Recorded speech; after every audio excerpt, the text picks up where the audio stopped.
ইসলামী আন্দোলনের কর্মী আমরা মূলত। প্রথমেই আমাদের জানা দরকার ইসলাম কাকে বলে। ইসলামের সংজ্ঞা বলেন একজন ভাই, কেউ বলতে পারবেন? প্রিয় ভাইরা, ইসলাম আমাদের কাছে সুস্পষ্ট।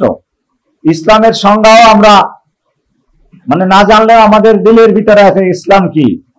কিন্তু ইসলামের যে সংজ্ঞা, ইসলামের যে অর্থ, এই অর্থ বলতে আমরা আমাদের সমাজে, আমাদের এই ভূখণ্ডের মানুষের সমাজে অধিকাংশের মধ্যে যে ধারণার সৃষ্টি হয় এটাকে বলে রেজিস্টার। আমি বলি এটাকে রেজিস্টার বলে।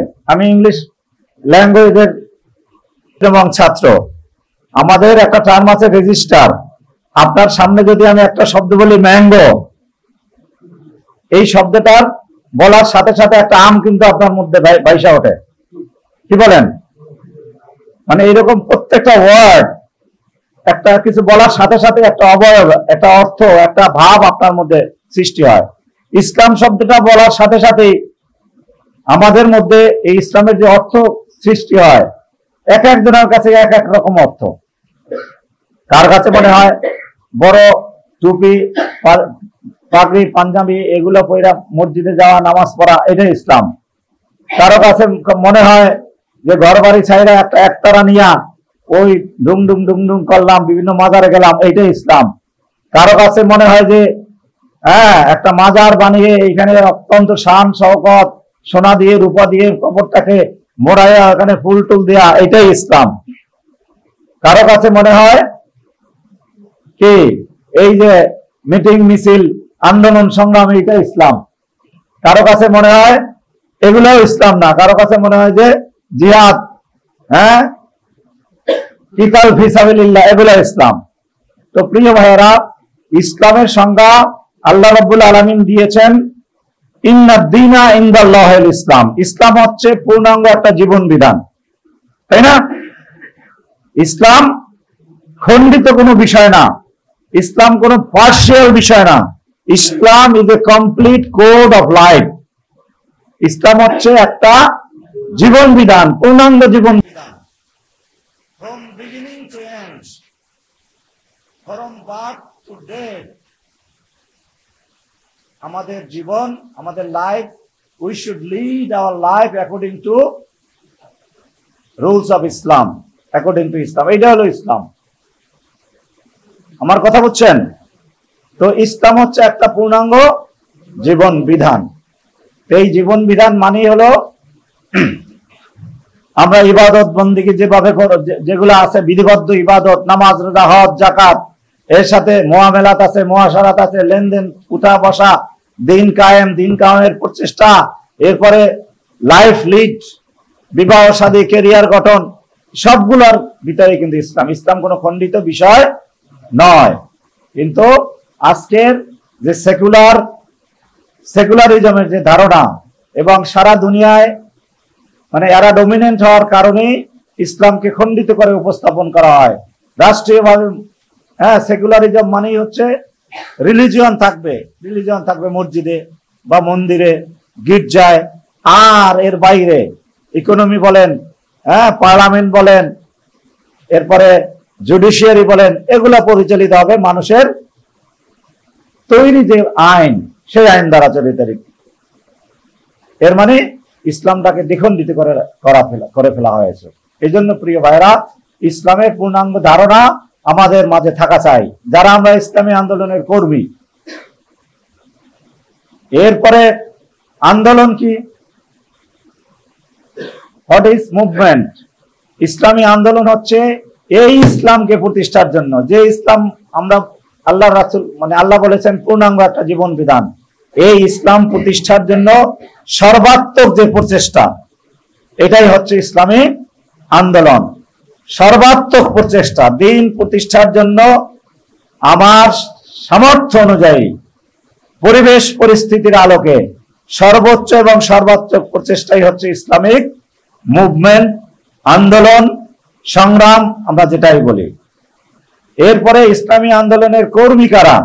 এই দিন প্রতিষ্ঠার জন্য, ইসলাম প্রতিষ্ঠার জন্য একটা নেতৃত্ব, একটা সংগঠন বা নেতৃত্বের অধীনে সংঘবদ্ধ থেকে যারা কাজ করবেন তারাই হচ্ছে ইসলামী আন্দোলনের কর্মী। ইসলামী আন্দোলনের কর্মী ওখানে একটা আছে না, সংজ্ঞা আছে না? বলেন তো একজনে, একটু আপনারা শরীর খান, শুধু আমার ওই যে আজকে আবার স্লোগান দিয়ে গলা গেছে ভেঙে, ঠিক আছে? বলেন ইসলামী আন্দোলনের কর্মী কাকে বলে?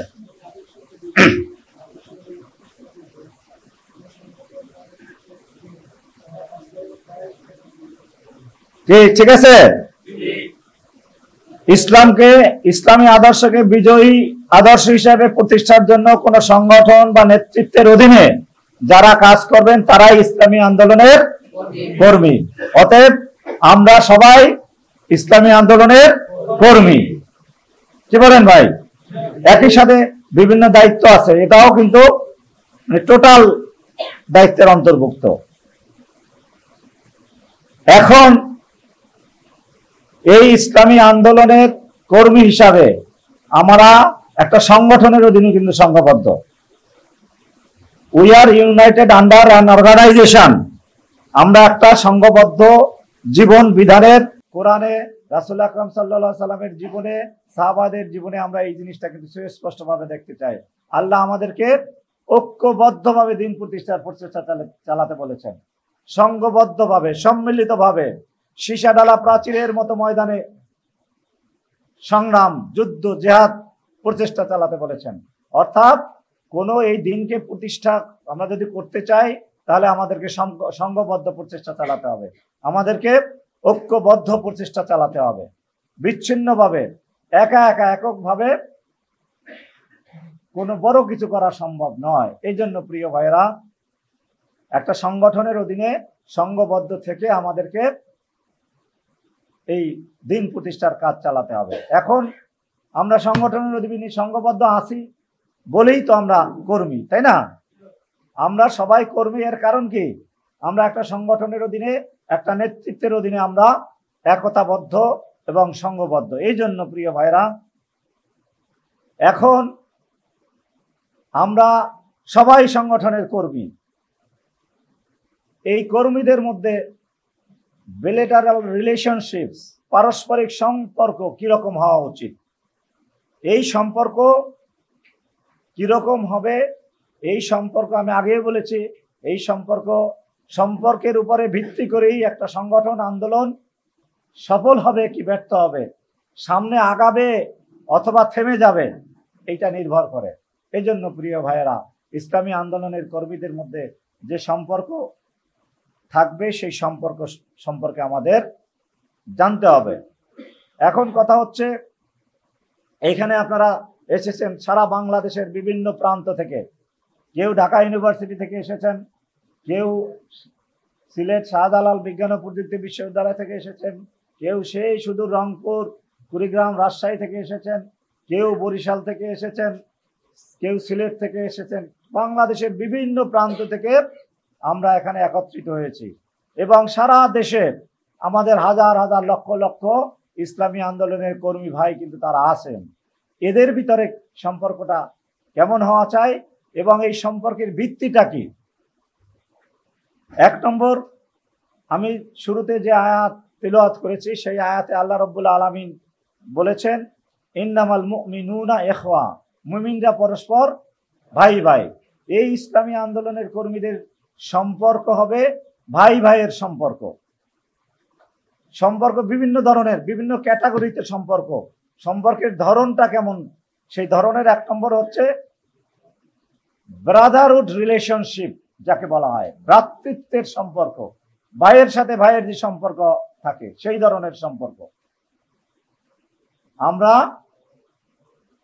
যাদের ভাই আছে, বোন আছে, ভাইয়ের সাথে ভাইয়ের যে সম্পর্ক, যে মধুর সম্পর্ক, এই রকম সম্পর্ক কিন্তু সাধারণভাবে অন্যদের সাথে আমরা দেখি না বা থাকে না। একজন ভাই তার ভাইকে জানের চেয়েও মায়া করে, মহব্বত করে, ভালোবাসে। এই জন্য ভ্রাতৃসুলভ সম্পর্ক আমাদের মধ্যে থাকবে। একজন ভাইয়ের সাথে ভাইয়ের সম্পর্কটা কিরকম হবে, মানে সম্পর্ক কিন্তু কি, মানে এইটা আমি যদি বলি মধুর সম্পর্ক, মধুর চেয়েও মধুর সম্পর্ক, ভাইয়ের সাথে ভাইয়ের সম্পর্ক কি, একজন ভাইয়ের কিডনি নষ্ট হয়ে গেছে, কোনো লোক পাওয়া যায় না, কোথায় পাওয়া যায় না। মা থাকলে মা বলে আমার একটা কিডনি দিয়ে আমার ছেলেটাকে বাঁচাও। মায়ের সাথে না মিললে বাবা চেষ্টা করে আমার একটা কিডনি দিয়ে হলেও আমার ছেলেটাকে বাঁচাও। তা না হলে ভাই বলে আমার ভাইকে বাঁচাতে হবে, আমার দুইটা কিডনির একটা থাকলে তো চলবে, তাহলে আমার একটা কিডনি আমার ভাইকে দিয়ে দিলাম। এ হলো ভাইয়ের সাথে ভাইয়ের সম্পর্ক, তাই না? কি বলেন? এক্সেপশন আছে, এক্সেপশন আমরা তো উদাহরণ, exception can not be example. Exception আছে, ভাই ভাই মারামারি করে সম্পদের জন্য, এই সে এক্সেপশন তো আছে, কিন্তু সেটা এক্সেপশন। জেনারেল কথা হচ্ছে ভাইয়ের সাথে ভাইয়ের সম্পর্ক। রাসূল আকরাম সাল্লাল্লাহু আলাইহি সাল্লাম যখন মুসলমানরা মদিনায় হিজরত করলেন, হিজরতের পরে আল্লাহর পক্ষ থেকে মুসলমানদেরকে বলা হলো আনসার এবং মুহাজির তারা পরস্পর ভাই ভাই।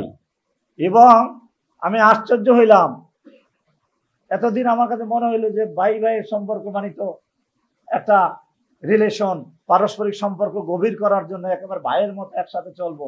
কিন্তু আমি এই আলোচনা আমি করতে চাই না, এই আলোচনা হলো কঠিন আলোচনা, কথা বুঝছেন নি? তো এইটা আলোচনা করতে গিয়ে একটু ঘাইটা দেখলাম যে হিজরতের পরে 740 জন আনসার এবং মুহাজির এদেরকে একেবারে রাসূল সাল্লাল্লাহু আলাইহি সাল্লাম জোড়া জোড়া বানাই দিছে। জোড়া বুঝেন তো?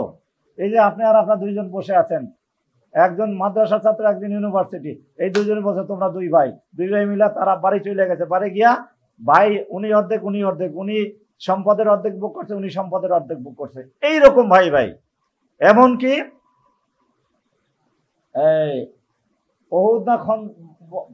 ওহুদ বা বদরের যুদ্ধের আগ পর্যন্ত নিয়ম ছিল যে একজন যদি মারা যায় তাহলে তার অংশীদার, সম্পত্তির অংশীদার ভাই হিসাবে সে পাইতো। এইরকম অবস্থা ছিল ভাই ভাইয়ের সম্পর্ক। আমার কথা বুঝছেন? অতএব এই ভাই ভাইয়ের সম্পর্ক স্লোগানে বা উপদেশে, শুধু উপদেশ বা স্লোগানের মধ্যেই নয়, রিয়ালি অ্যাকচুয়ালি ভাইয়ের সাথে ভাইয়ের যে সম্পর্ক, আমাদের এই ধরনের সম্পর্ক, রিলেশন সৃষ্টি করতে হবে। এবং ইসলামী আন্দোলনের কর্মীদের সম্পর্কটা হলো ভালোবাসার সম্পর্ক। কিসের সম্পর্ক? ভালোবাসার সম্পর্ক এবং দয়া, ভালোবাসার সম্পর্ক একজনের সাথে আর একজন। আমরা এই যে ভালোবাসার সম্পর্ক, আজকের এই পৃথিবীতে যে হানাহানি বলেন, মারামারি বলেন, এই মূল ভিত্তি হলো একজনের প্রতি আর একজনের যে সহমর্মিতা, ভালোবাসা, এইটা না থাকা। এখন এই ভালোবাসা সৃষ্টির জন্য মানে আপনি যদি এখান থেকে বাইতুল মুকাররম যাইতে চান, আপনাকে যাইতে হবে এই যে সামনে বাম দিকটা বায়ে কি দক্ষিণ দিকে যাইতে হবে। কিন্তু আপনি যদি উত্তর দিকে রওনা যান তাহলে কি বাইতুল মুকাররম পাবো? আমরা পাবো না। কিন্তু এই মানুষের ভালোবাসার সৃষ্টির জন্য আজকের সমাজে মানে রেডিও করলে প্রেমের গান, অমুক করলে প্রেমের গান, নাচ গান, এই সেই, এই অর্থাৎ এই শব্দটাকে তারা এমন ভাবে কলুষিত করছে। আমাদের হুজুরের ভিতরে একটু ভালোবাসা এই শব্দটা উচ্চারিত হইলে মনে হয় যে ওরে বাবা রে বাবা, হুজুরে আমার ভালোবাসার কথা বলে। অথচ this is the real thing. Through love we can win আর we can victory the world. ভালোবাসার মাধ্যমে দুনিয়াকে জয় করা যায়। এই যে মুসলমানরা বিজয় লাভ করেছে শুধু অস্ত্রের মাধ্যমে, তলোয়ারের মাধ্যমে কিন্তু মুসলমানরা বিজয় লাভ করে নাই। মুসলমানরা বিজয় লাভ করেছেন আদর্শের মাধ্যমে এবং ভালোবাসা দিয়ে।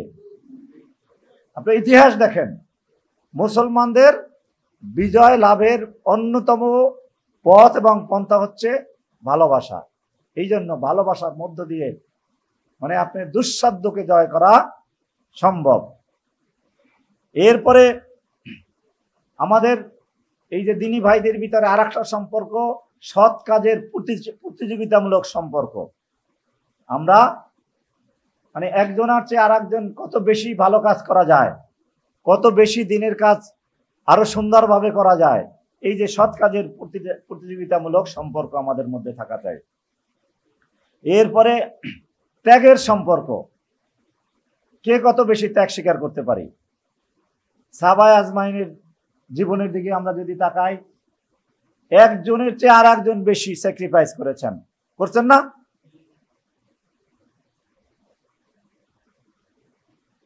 সবচেয়ে ভালো জিনিসটা আমার অপর ভাইয়ের জন্য, তাই না? কিন্তু আমরা কিন্তু এটা করতে পারি না। সবচেয়ে ভালো জিনিসটা আমার জন্য রাইখা বাকিগুলো আমরা বিতরণ করি। আমাদের সমাজে হ্যাঁ, ধরেন সরকার কম্বল দিছে, আপনাকেই বিতরণ করতে দিছে, ধরেন আপনিও একটা পান, সবচেয়ে যেটা সুন্দর এইটা আপনার জন্য রাইখা বাকিগুলা দিলেন যে দিয়ে আসে। এইটা ইসলামের দাবি না। ইসলামের দাবি হচ্ছে সবচেয়ে সুন্দরটা। একটা ইয়েমেনি চাদর আছে, রাসূল সাল্লাল্লাহু আলাইহি সাল্লামকে হাদিয়া দিচ্ছেন, ইয়েমেনি চাদর, তৎকালীন জীবনে সবচেয়ে সুন্দর আকর্ষণীয়। ধরেন এই যে কাশ্মীরের শাল অনেক দামি যায়, এই চাদরটা আসার পর পরে রাসূল সাল্লাল্লাহু আলাইহি সাল্লাম হাদিয়া দেওয়ার পরে উনি একজন সাহাবাকে দিয়ে দিলেন যে তোমার সুন্দর লাগতেছে, তাকে দান করে দিলেন। সুবহানাল্লাহ বলেন। আমরা পারবো? পারবোই না। আপনি অমুক জেলার সভাপতি, আপনাকে মানে আর এক সংগঠনের একজন ভাই কাতার থেকে আসছে বা সৌদি আরব থেকে আসছে, লন্ডন থেকে আইসা আপনাকে একটা জিনিস দিল যে সভাপতি ভাই দিলাম এই জিনিসটা, তা আপনি তো সাথে সাথেই, আপনি না আমিই বললাম, সাথে সাথে আমি পকেটের ভিতরে ঢুকাই রাখলাম, দিচ্ছে খুব ভালো একটা ঘড়ি, অনেক, হ্যাঁ 50,000 টাকা দামের ধরেন একটা ঘড়ি দিয়েছে, সাথে সাথে আমি ঢুকাই ফেলাম অন্য কেউ যাতে না দেখে, হ্যাঁ পরবর্তীতে ইয়ে করলাম। অথচ এটা দাবি কি, তাই না? রাসূল সাল্লাল্লাহু আলাইহি ওয়াসাল্লামের আদর্শ যদি আমরা মানি, এই সুন্দর জিনিসটা আমি অপর ভাইকে দেই, আমার তো একটা আছেই ঘড়ি, তাহলে এটা আর একজনকে দেই, আর একজন কর্মীকে দেই। যাই হোক, ওইদিকে আমি যাচ্ছি না, আমি আরো লম্বা কথা একটু বলবো পরবর্তীতে। এরপরে পারস্পরিক কল্যাণকামিতার সম্পর্ক, ইসলামী আন্দোলনের কর্মীদের সম্পর্কের ধরন হবে একজন আর একজনের প্রতি কল্যাণ কামনা করা। এরপরে আমাদের মধ্যে দ্বীনি আন্দোলনের কর্মীদের ভিতরে পারস্পরিক লেনদেনের একটা সম্পর্ক থাকে। লেনদেন, আমরা তো মানুষ, আমাদের চাহিদা আছে, হ্যাঁ ধার করা লাগে, কর্জ করা লাগে, মানে কোনো কিছু নেওয়া লাগে, কাউকে কোনো কিছু দেয়া লাগে। আমরা অনেক সময় নেয়ার সময় খুব আগ্রহী, কিন্তু এটা ফেরত দেওয়ার ক্ষেত্রে মনে থাকে না। মানে আমি সব সময় কিভাবে একটু নেওয়া যায় এই চেষ্টা থাকে, কিভাবে দেয়া যায় সেই চেষ্টাটা আমার থাকে না। কিন্তু ইসলামী আন্দোলনের কর্মীদের মধ্যে হবে যে কিভাবে দেয়া যায়, আমি দিব। এখন আমরা সবাই যদি মনে করি আমি দিব, তাহলে কিন্তু সবাই পাবো আমরা, হ্যাঁ। কিন্তু সমস্যা যখন হয় আমিই নিব, তখন কেউ পায় না, এই হলো সমস্যা। এরপরে মুআশারাতগত রিলেশন, পারস্পরিক আচরণ, পারস্পরিক কথাবার্তা, চাল চলন, এগুলার এই ধরনের কিছু রিলেশন আছে। এরপরে নেতৃত্ব এবং আনুগত্যের সম্পর্ক, ইসলামী আন্দোলনের কর্মী সবাই আমরা কর্মী, কিন্তু কর্মী হওয়ার সাথে সাথে এর ভিতরে একজনকে আমির বানানো হয়, তাই না? একটা সংগঠন মানে কি, সবাই ধরেন একেবারে সমকোয়ালিটি, এই সমকোয়ালিটি তিনজনের ভিতরে একজনকে কি করতে হবে, আমির বানাতে হবে। তা আমির বানানো মানে তাকে মানতে হবে, আমির যিনি হবেন তাকে অন্যদের মেনে চলতে হবে, অর্থাৎ দায়িত্বশীল যারা থাকবেন তাদের আনুগত্য করতে হবে কর্মীদের। এখন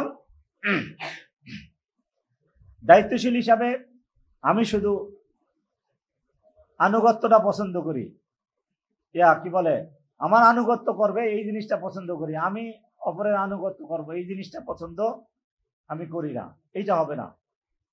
আমাকে আনুগত্যশীল হইতে হবে, আবার আমি দায়িত্বশীল আমার অন্যরা আনুগত্য করবে।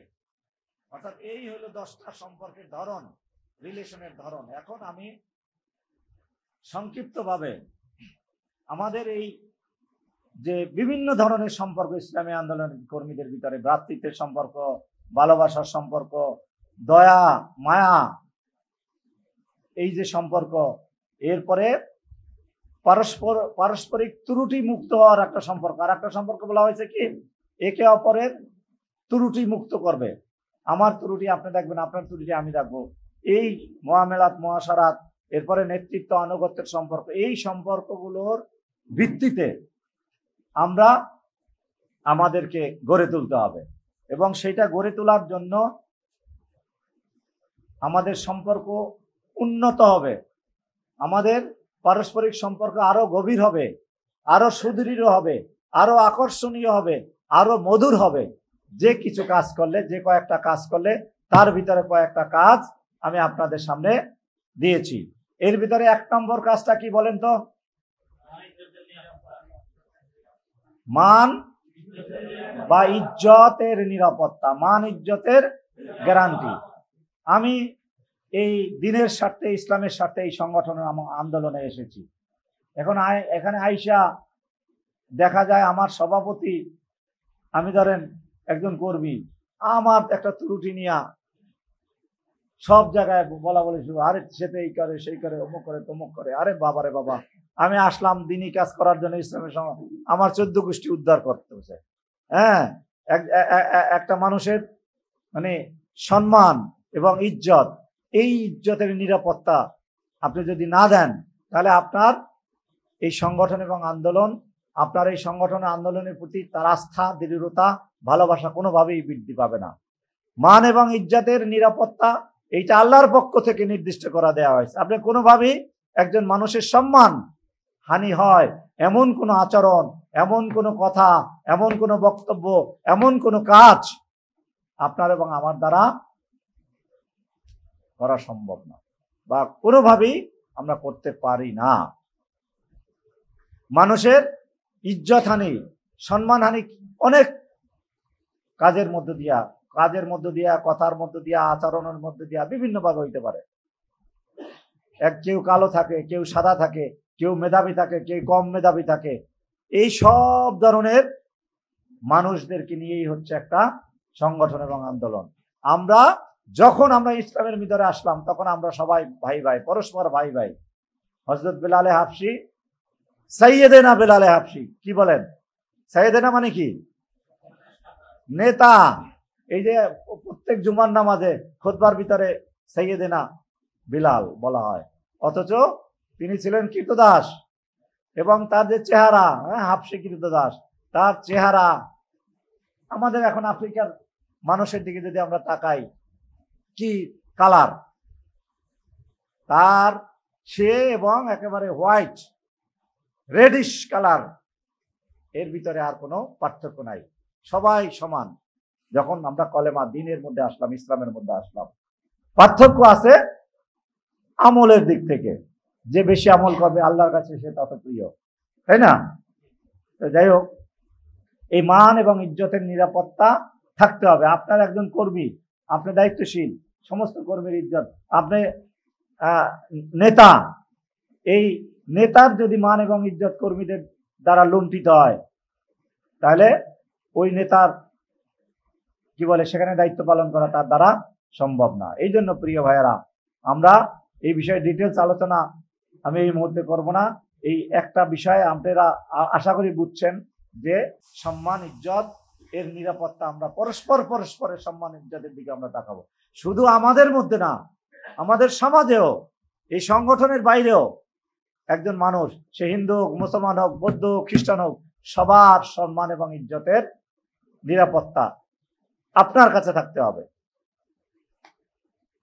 2 নম্বর কথা হচ্ছে, আমরা পরস্পরের কল্যাণকামী হব। কল্যাণকামী কিভাবে হওয়া যায়? কল্যাণকামী কিভাবে হওয়া যায়? কল্যাণ মানে কি? 1 নম্বর হচ্ছে আমলের দিক থেকে আপনি কল্যাণ, আপনার আমল যাতে বাড়ে এই চেষ্টা আমি করব, এটা হলো সবচেয়ে বড় কল্যাণকামিতা, তাই না? এরপরে আপনি একটু ভালো থাকেন, এই চেষ্টাটা আমার করতে হবে। আপনি একটু কি বলে, আপনার পড়াশোনার পরিবেশটা একটু ভালো হোক, এইটা আমি করব। অর্থাৎ সর্বদিক থেকে, মানে আপনি জান্নাতে সবার আগে যাবেন। একদিন শুনলাম যে এটা হাদিসই হয়তো আছে, যে হযরত আবু বকর রাদিয়াল্লাহু আনহু, হযরত ওমর রাদিয়াল্লাহু তাআলা আনহু, এর ভিতরে সিনিয়র তো আবু বকর রাদিয়াল্লাহু তাআলা আনহু। তো মুরব্বীদেরকে সালাম দিবে, তো একদিন বলা হলো যে সে সালাম দিচ্ছে না, হযরত আবু বকর, ওমর রাদিয়াল্লাহু তাআলা আনহু সালাম কেন দিল না, এই নিয়ে বিচার গেছে, রাসূল সাল্লাল্লাহু আলাইহি ওয়াসাল্লামের কাছে বিচার গেছে, যে ইয়া রাসূলুল্লাহ, আপনার উমর আমাকে সালাম দেয় নাই, এখন কেন তুমি সালাম দিলা না? বলে আমি সালাম দেই নাই, গত রাতে আমি স্বপ্নে দেখেছি যে যে আগে সালাম দিবে সে আগে বেহেশতে যাবে, তো আমি যাতে অবকরা দিলাম আগে আমার বেহেশতে যায়, এই জন্য এই সুযোগটা তাকে দিয়েছি। আমার কথা বুঝছেন? তো আমরা, আমার ভাই সে যাতে জান্নাতের দিকে আগে যায়, অ্যাডভান্স হইতে পারে, এই ক্ষেত্রে যে সহযোগিতা করা দরকার সেই সহযোগিতা আমি করব, এইরকম কল্যাণকামী। এরপরে অন্য অন্য যে সমস্ত বিষয়, আমার কথা বলছেন, এই যে ভালো থাকা, মানে কি বলে, তার লেখাপড়াটা ভালো হওয়া, তার কণ্ঠস্বরটা ভালো হওয়া, সে ভালো পুরস্কারটা পাবে, এইরকম সব দিক থেকে তার দুনিয়া এবং আখেরাতের কল্যাণ আমাদেরকে কামনা করতে হবে। আপনি আপনার ভাইয়ের কল্যাণকামী হন, এইটা যদি আমরা সবাই প্র্যাকটিস করি তাহলে কিন্তু কি সবাই সবার কল্যাণকামী আমরা হব। এরপরে 3 নম্বরে কি বলেন? এই যে ভাইজান 3 নম্বর বিষয় কি? সম্পর্ক দৃঢ় করার 3 নম্বর। হ্যাঁ, সিট আছে আপনার কাছে? আমরা একজন ভাইয়ের সুখের সময় তার পাশে থাকবো, দুঃখের সময় থাকবো না, এটা হয়? হ্যাঁ, কষ্টের সময় আপনি যদি পাশে দাঁড়াতে পারি আমরা আমার এক ভাইয়ের, তাহলে সে তার প্রতি আমার প্রতি তার সম্পর্কটা, রিলেশনটা আরো সুদৃঢ় হবে।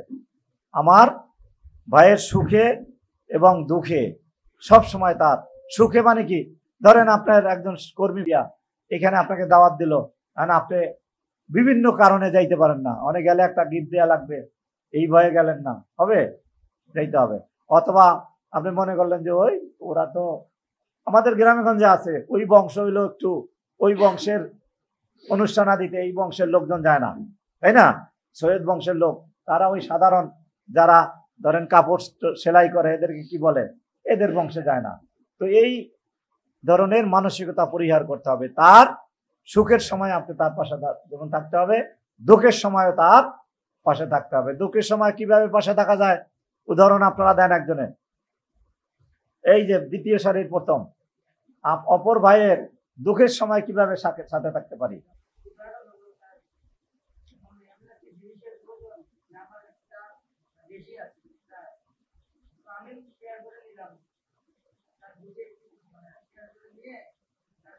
হ্যাঁ, ঠিক আছে, এই তো তার শেয়ার করলাম। ধরেন দুঃখ কি, তার বাবা মারা গেছে, মা মারা গেছে, কঠিন সময়, এই সময় তার পাশে দাঁড়াইতে হবে, তাই না? তার সে অসুস্থ হয়ে গেছে, হ্যাঁ, আপনি বহুত স্লোগান দেন, এখানে বক্তৃতা দিলে 3-4 ঘন্টা বক্তৃতা দেন, হ্যাঁ, কর্মীদের কিভাবে কর্মী গঠন করা যায়, নেতৃত্ব, আনুগত্য, ইসলাম, জান্নাত, জাহান্নাম, কিন্তু আপনার কর্মী ভাই যখন অসুস্থ হয়ে গেল, তার পাশে নাই, সে অসুস্থ হয়ে রুমের ভিতরে বমি করে দিল একবার, এখন আর আপনি তার ওই কাছে যাচ্ছেন না। আমার কথা বুঝছেন নি? তাহলে তার দুঃখে আপনি পাশে দাঁড়াইতে হবে। আপনি যদি এইরকম মানে মহা অসুস্থতার সময়, দুঃখের সময়, কষ্টের সময় তার পাশে যদি আপনি দাঁড়ান, তাহলে সে আপনার সাথে না থেকে, এই সংগঠন না করে কোথায় যাবে? তার যাওয়ার কোনো জায়গা নাই। কেন করবে না সংগঠন? আন্দোলনে কেন আগাবে না? সে কেন সামনে আগাবে না? আপনি তার মহা বিপদের দিনে আপনি তার পাশে দাঁড়িয়েছেন, এটা সে কখনো বলতে পারবে না। এই জন্য বিপদে আপদে, সুখে দুঃখে আমরা পরস্পরের কাছে থাকব। ত্যাগ বা আত্মত্যাগ, স্যাক্রিফাইস, এই যে স্যাক্রিফাইসের মানসিকতা, উনি যে উদাহরণটা দিচ্ছেন, আমার একটা জিনিস আছে অপর ভাইকে দিয়ে দিলাম, এটা হলো স্যাক্রিফাইস। হ্যাঁ, ইয়ারমুকের যুদ্ধের ঘটনা আপনারা জানেন না? কি সে ঘটনাটা কি? ইয়ারমুকের যুদ্ধে কি খুব ভয়াবহ অবস্থা। হযরত হুযায়ফা রাদিয়াল্লাহু তাআলা আনহু, তার চাচাতো ভাই অসুস্থ হয়ে আছেন, যুদ্ধের ময়দানে অসুস্থ হয়ে কাতরাচ্ছেন, তিনি পানি করছেন। এই সময় একটুকু পানি, একটা পাত্রে একটু পানি নিয়ে তার কাছে গেলেন। যখন হুযায়ফা রাদিয়াল্লাহু তাআলা আনহু তার চাচাতো ভাইয়ের কাছে গেলেন, ওই সময় আর একটু দূর থেকে আর একজন সাহাবী কাতরাচ্ছিল, পানি বলে খুব করুণ কণ্ঠে। তখন এই অবস্থায় তিনি বললেন যে হুজাইফা এটা ওই ভাইয়ের জন্য নিয়ে যাও, করেন নাই? এরপরে দ্বিতীয় সাহাবীর কাছে যখন গেলেন তখন তিনি কি করলেন, তিনি যখন দেখলেন যে আরেকজন ভাই আরো কঠিন আর্তনাদ করছে, তখন এই পানি বললেন যে আমারও দরকার নেই, তার কাছে নিয়ে যাও। তৃতীয় জনার কাছে যখন নিয়ে গেলেন, গিয়ে দেখেন তিনি শাহাদাত বরণ করছে। এভাবে তখন আবার ফিরে আসবেন দ্বিতীয় জনার কাছে, তিনিও শাহাদাত বরণ করেছেন। এরপরে সর্বশেষ হুযায়ফা রাদিয়াল্লাহু তাআলা আনহু যখন তার চাচাতো ভাইয়ের কাছে আসলেন, সেই সাহাবাও দেখা গেল তিনি শহীদ হলেন, অথচ সেই পানি কেউ পান করলেন না। এই হচ্ছে ত্যাগ এবং স্যাক্রিফাইস। আমরা আসতেছি সিলেট থেকে, ছোট্ট ত্যাগের কথা বলি। একেবারে সবচেয়ে ভালো সিটটা এখানে আমি বইসা ওই কর্মীদের বললাম ওই বনেটে গিয়ে বসেন, হ্যাঁ, যেখানে সিট নাই, হেলান দেওয়া যায় না, এটা হলে চলবে? সবচেয়ে ভালো আসনটা তাকে দিতে হবে। আসন সংকট, 5 জন দাঁড়াই থাকা লাগবে, দায়িত্বশীল নেতা দ্বারা, এরা সবাই ভালো জায়গায় বইসা কর্মীদেরকে দাঁড়ানোর জন্য বললাম, হবে? কি বলেন? ত্যাগ এবং স্যাক্রিফাইস। ঘুমের সময় খুব ভালো জায়গাটা, ফ্যানের নিচে আমি শুয়া, যেখানে ফ্যান নাই ওখানে বললাম যে আমার শরীর খারাপ, এই সেই অমুক তমুক, বাতাসের জানলার সামনে গিয়ে আমি শুইলাম। অর্থাৎ আমি যেটা বলতে চাচ্ছি, স্যাক্রিফাইস বা ত্যাগ বলতে যা বোঝায়, আমরা সেই ত্যাগের নজরানা পেশ করব। অর্থাৎ আমি আমার ভাইকে যদি ভালোটা দেই, আমার ভাইকে সবসময় আমি ভালোটা দেওয়ার চেষ্টা করব। এটা যদি আমরা করতে পারি তাহলে আমাদের সম্পর্ক আরো বাড়বে। এরপরে আদল তথা সুবিচার করতে হবে। আপনি একজন ইসলামী আন্দোলনের কর্মী হিসাবে আপনি দায়িত্বশীল, জেলা সভাপতি, থানা সভাপতি, কেন্দ্রীয় সভাপতি, যাই বলেন, অন্য কর্মীর প্রতি ইনসাফ আপনাকে করতে হবে। মানে সেক্ষেত্রে আঞ্চলিকতা অথবা চেহারা অথবা মেধা অথবা যাই হোক এইরকম কোনো কিছু আপনার সামনে তাকে চলবে না। আপনাকে সুবিচার করতে হবে, তার যেটা প্রাপ্য সেটাই আপনি তাকে দিতে হবে। ওই যে ছাত্রলীগের কমিটি করবে, আজকে দেখলাম যে কমিটি মানে গোপালগঞ্জের প্রাধান্য থাকবে, ঢাকা বিশ্ববিদ্যালয়ের কমিটি হবে কালকা গোপালগঞ্জের প্রাধান্য থাকবে, পত্রিকায় নিউজ দেখলাম। এর মানে কি? শেখ হাসিনার বাড়ি গোপালগঞ্জ, ওদের দিয়ে ছাত্রলীগ বানাইবে। আমার কথা বুঝছেন? এইটা জায়েজই না ইসলামী আন্দোলন এবং সংগঠনে। আমরা ইনসাফ এবং আদল এটা প্রতিষ্ঠিত করতে হবে। এরপরে ইহতিসাব তথা নসিহা, গঠনমূলক সমালোচনা, এইটা করতে হবে এবং এটা সহ্য করার মতো মানসিকতা আমাদের থাকতে হবে। আর দিন নাসিহা বলা হয়েছে, দিন বা ইসলাম হচ্ছে কল্যাণ কামনা। ইসলাম হচ্ছে একজন ভাইয়ের, বলা হচ্ছে একজন ভাই আর একজন ভাইয়ের দর্পণ তথা আয়না স্বরূপ। আমরা আমার একটা আয়নার সামনে দাঁড়ালে আমার চেহারার স্পট যেমন বেশি ওঠে, ঠিক তেমনি ভাবে আমি আমার দিনী ভাইয়ের ওই যে জান্নাতে সে যাতে আগে যাইতে পারে তার ত্রুটিটা আমি তুলে ধরার চেষ্টা করব। কিন্তু আমাদের অনেকেরই এদেশাপ শোনার সহ্য করার ক্ষমতা নাই।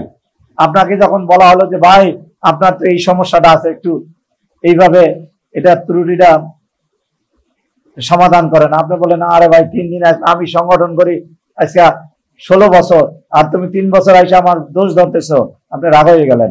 এটা হইলে চলবে না। এই জন্য আপনার কাছে যদি ত্রুটি থাকে, সেই ত্রুটিটাকে দ্রুত সংশোধনের জন্য চেষ্টা করতে হবে।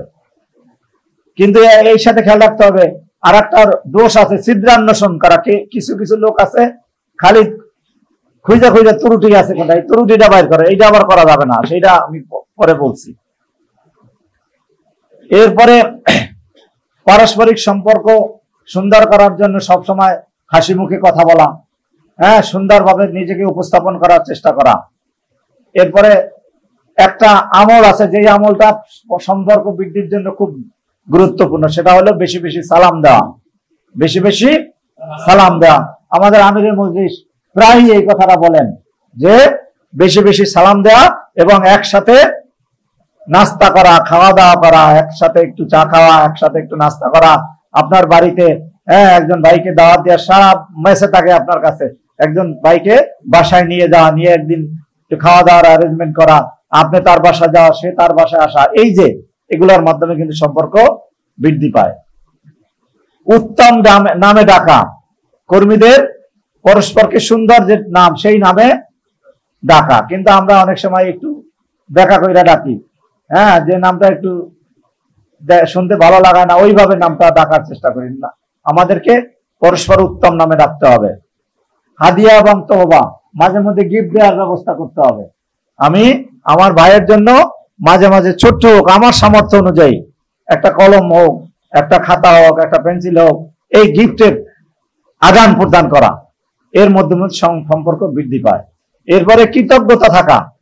আপনার ভাই, আমার ভাই, সংগঠনের একজন ভাই আমাকে বিপদের সময় একটা উপকার করছেন, 5,000 টাকা দিই, তো আমার এইটার একটু কৃতজ্ঞতা দিই, ধন্যবাদ, আপনি এরকম বিপদের সময় আমাকে সহযোগিতা করছেন, এইটার প্রতি কৃতজ্ঞতা।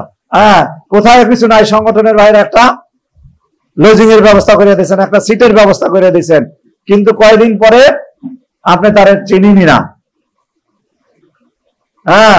ওই উনি আমার একদিন বললেন যে আমরা ভর্তির সময় সিটে থাকার ব্যবস্থা করে দিলাম, সংগঠনের একজন ভাই, তো এখন ভর্তি হওয়ার চান্স পাইলো, ভর্তি হয়ে এখন সে হাফ প্যান্ট পরে গোটে ছাত্রলীগ করে, অথচ আমরা আমার তার ভর্তির সময় তার সহযোগিতা করলাম, আমার দিকে তাকায় না। ওই উনি আমার একদিন বলতেছে যে চিটাগং ইউনিভার্সিটির একটা ছেলে। তো এইরকম হলে চলবে না, কৃতজ্ঞ থাকতে হবে। কৃতজ্ঞতা এটা অত্যন্ত অন্যতম একটা গুণাবলী। এরপরে ক্ষমা করার মানসিকতা। একজন ভাই হয়তো একটা ত্রুটি হয়ে গেছে, এই ত্রুটিটাকে আমি সারা জীবন ধরে রাখলাম যে সে তো একটা দোষ করছে, এইটা হলে চলবে না। আমরা ক্ষমা হলো মহৎ গুণ। ইসলামে ক্ষমা এমন একটা জিনিস যেটা উভয়ের জন্য কল্যাণকর। যিনি ক্ষমা করবেন এবং যাকে ক্ষমা করা হবে, উভয়ের জন্য এটা কল্যাণকর। এই জন্য আমরা একজন ভাই আর একজন ভাইকে সব সময় ক্ষমা করে দেওয়ার জন্য প্রস্তুত থাকব। এবং দোয়া করা, তার অজান্তেই আমি আমার ভাইয়ের জন্য দোয়া করব, আমার ভাইয়ের নাম ধরে দোয়া করব, আমার ভাই যাতে আরো সামনে যেতে পারে, আরো এগিয়ে যেতে পারে, তিনি দুনিয়া এবং আখেরাতে আরো যাতে ফার্স্ট ক্লাস থেকে শুরু করে একেবারে কি ক্লাসিক্যাল ক্লাসে থাকতে পারে, এই জন্য তার জন্য দোয়া করতে হবে আল্লাহর কাছে, হাত ধরে মোনাজাত করে তার অনুপস্থিতিতে বেশি বেশি আমরা দোয়া করব। এই যে 18-19টা গুণের কথা আমরা বলেছি, এগুলা যদি আমরা প্র্যাকটিস করার চেষ্টা করি তাহলে ইনশাল্লাহ আমাদের মধ্যে সম্পর্ক আরো সুদৃঢ় হবে, সম্পর্কের দুর্বলতা থাকলে সেটা দূর হবে। এরপরে সম্পর্ক নষ্ট হয় এরকম কিছু বিষয় জাস্ট অল্প কথায় আমি বলার চেষ্টা করব। 1 নম্বর হলো অধিকারে হস্তক্ষেপ। অধিকারের হস্তক্ষেপ, আপনি তার একটা জিনিস আপনি নিয়ে গেলেন, মানে আপনি আপনার মনে করে তার সুন্দর একটা ডায়েরি কিনছে, আপনি এটা নিয়ে গেলেন, তা বললেন না, পরে শোনা গেল আপনি নিছেন, এটা ঠিক না। আপনি কারো কোনো কিছু যদি আপনি নিতে চান, সেটা তার অনুমতি নিয়ে, তার কি বলে যথার্থ সে যদি আপনাকে দান করে তাহলে নেয়া। কিন্তু আপনি সেটা না করে আপনার নিজের মনে করি তার টাকা আপনি খরচ করলেন, তার সিটে গিয়ে আপনি ঘুমাই রইলেন, তার টেবিলে আপনি গিয়ে পড়াশোনা করলেন, অথচ তার কষ্ট হচ্ছে।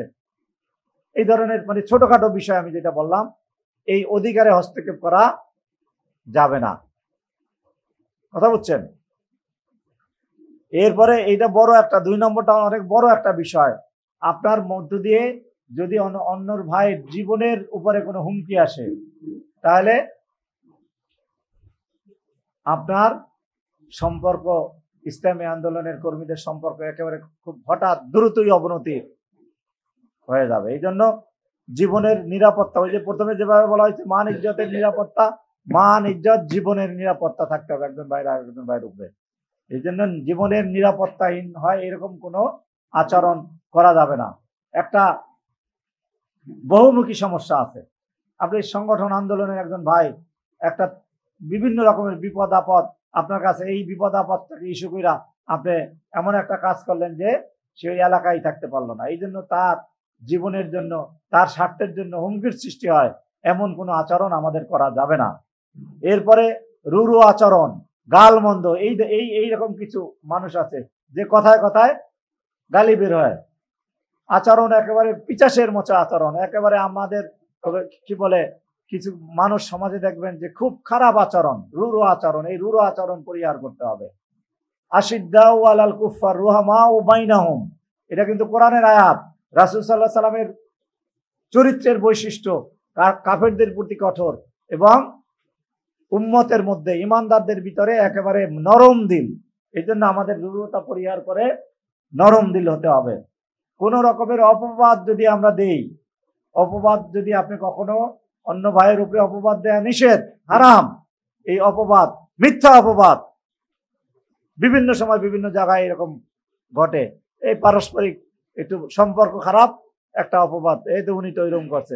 বিভিন্ন মাদ্রাসায় এই বিভিন্ন অপবাদ দিয়া দেখা যায় যে কোনোভাবে করা যায় না, এই একটা অপবাদ দিয়ে তাকে ঘায়েল করা হয়। এই অপবাদ দেয়া যাবে না। গীবত এবং চগলখড়ি করা যাবে না। গীবত সামনে সামনে খুব ভালো, কিন্তু একটু পিছিয়ে গেলেই এই দোষ সেই দোষ, এটা আর একজনের কাছে আমরা গাওয়া শুরু করে দেই। এই গীবত করা যাবে না, চগলখড়ি করা যাবে না। এরপরে সামনাসামনি শরম দেয়া, কথার মধ্যে দিয়েও একটা জিনিস সে পারে নাই, ধরেন কোরআন তেলাওয়াত করলো, একটু ভুল হইলো, আমরা সবাই এমন ভাবে হাসলাম, কেউ মুখ টিপরা, কেউ চোখ টিপরা, কেউ একেবারে এটা হলো শরম দেয়া। একজনের বক্তৃতার জন্য ডাকা হইলো, সে পারলো না, কথা বলতে পারলো না, আমরা হো করে আইসা দিলাম, এটা হলো শরম দেয়া। এরকম আরো অনেক জিনিস আছে, শরম দেওয়া যাবে না। ছিদ্রান্বেষণের কথা বললাম, খুঁজা খুঁজা ত্রুটি বের করে। কিছু লোকই আছে ভিতর থেকে, আপনার কারো দোষ ত্রুটি যদি থাকে সেইটাকে সবসময় গোপন রাখবেন। আপনি যদি আপনার ভাইয়ের কোনো ত্রুটি গোপন রাখেন, আল্লাহ আপনার ত্রুটি গোপন রাখবেন। ভাইয়ের কোনো পাপ, এটা যদি আপনি গোপন রাখেন, আল্লাহ আপনার ত্রুটি বিচ্যুতি এগুলো গোপন রাখবেন। এরপরে খারাপ অনুমান আইসে, ধরেন বাড়ি থেকে আপনি কইলেন ফুটবল খেলা দেখে আসছে, হ্যাঁ, কথা বুঝছেন নি, এইটা একটা খারাপ অনুমান।